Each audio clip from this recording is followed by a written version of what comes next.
तो जो महाराज परीक्षित सोने के मुकुट पहने थे उसी में जाकर कलयुग बैठ गया। इन्हें पता नहीं चला और घूमते घूमते उन्हें बहुत जोर से प्यास लग गई। चारों ओर देखे कहीं पर पानी नहीं था। बगल में एक बड़ी सुंदर कुटिया थी, शमीक मुनि की कुटिया थी। शमीक मुनि ध्यान में बैठे थे। ये गए जाकर बोले हमें प्यास लगी है, मैं महाराज परीक्षित बोल रहा हूँ, हमें जोर से प्यास लगी है, हमें पानी चाहिए। ऋषि तो भजन में मस्त थे, उन्हें पता ही नहीं चला कौन आया है। इनके ऊपर कलयुग सवार था इसलिए इन्हें समझ में नहीं आया और आज संत का अपमान कर दिए।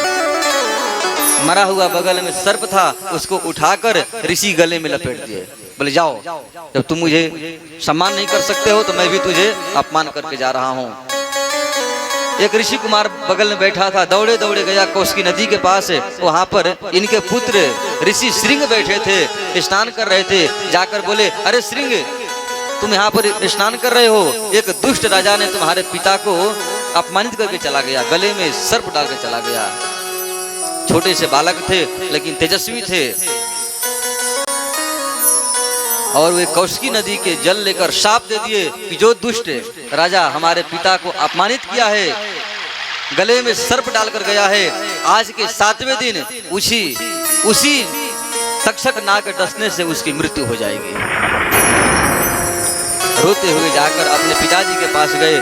थोड़ी देर बाद जब शमीक मुनि की ध्यान साधना समाधि जब भंग हुई, जगे देखे कि सर्प का लगा है, निकाल कर आराम से रख दिए।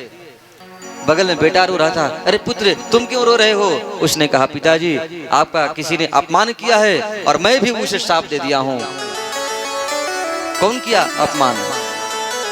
तुम क्या श्राप दिए हो? उसने कहा कि मैं श्राप यही दिया हूँ कि जो दुष्ट राजा हमारे पिता का अपमान किया है वो आज के 7वें दिन तक्षक नाग के काटने से मर जाएगा।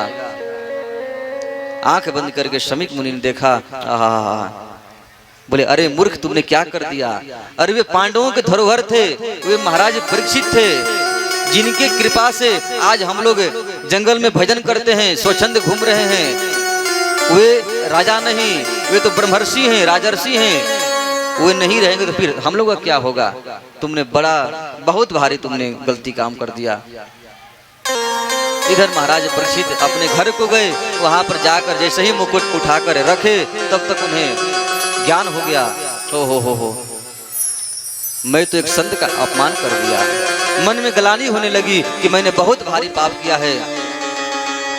और अंत में यही सब बात सोच रहे थे, तब तक श्रृंगी ऋषि शमीक ने एक गौरमुख नाम के उनके शिष्य थे, उनको जाकर कहा कि बेटा जाकर कह देना राजा से कि ब्रह्म वाक्य कभी असत्य नहीं होता है।